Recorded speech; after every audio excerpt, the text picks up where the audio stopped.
आज मुलांनी टिफिनमध्ये नेण्यासाठी पोळी भाजीचा नकार दिला. लगेच लक्षात आलं की आपल्याकडे मेथी जुडी तर आहे. झटकेपट थालीपीठ बनवण्यासाठी मेथी धुवून घेतली. त्यानंतर ती अशा प्रकारे चिरून घेतली आहे. चिरलेली मेथी एका बाउलमध्ये काढून घ्यायची. आता इथे एक एक करून सर्व साहित्य घेऊया. आलं, लसूण, हिरव्या मिरचीचा ठेचा घ्यायचा. त्यामध्ये थोडेसे जिरेही वापरायचे. त्यामुळे ठेच्याला छान अशी चव येते. भरपूर अशी बारीक चिरलेली कोथिंबीर घेतली आहे. लाल मसाला घ्यायचा, हळद घ्यायची, चवीनुसार मीठ घ्यायचं. इथे आपण भाजणीच्या पिठाचा वापर केला आहे. भाज्याने आपल्याला 3 ते 4 थालीपीठ बनवायचे आहेत. त्यामुळे लागेल तेवढी आवश्यक अशी भाजणी घ्यायची. भाजणी जर नसेलच तर तुम्ही इथे 3 प्रकारचे पिठे मिक्स करूनही वापरू शकता. पिठाला थोडंसं तेल लावून घ्यायचं, त्यामुळे पीठ वारंडं जात नाही. आता बाजूला ठेवलेल्या पिठाचे थालीपीठ करण्यासाठी म्हणून आपण घेऊया.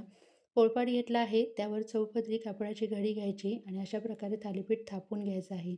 थापलेल्या थालीपीठाला अशा प्रकारे होल पाडायला विसरू नका, कारण ह्या होल पाडल्यामुळे थालीपीठ आतपर्यंत भाजलं जातं. त्यानंतर तव्याला थोडंसं तेल लावून घ्यायचं आणि आपलं थालीपीठ त्यावर आपण आता घ्यायचं आहे आणि अशा प्रकारे त्याला वाफ काढून घ्यायची आणि अलटी-पलटी करून मस्त असं खमंग खुसखुशीत भाजून घ्यायचं. बघू शकता अशा प्रकारे थापलेले थालीपीठ एकदम खमंगही लागतात आणि ते दह्याबरोबर खा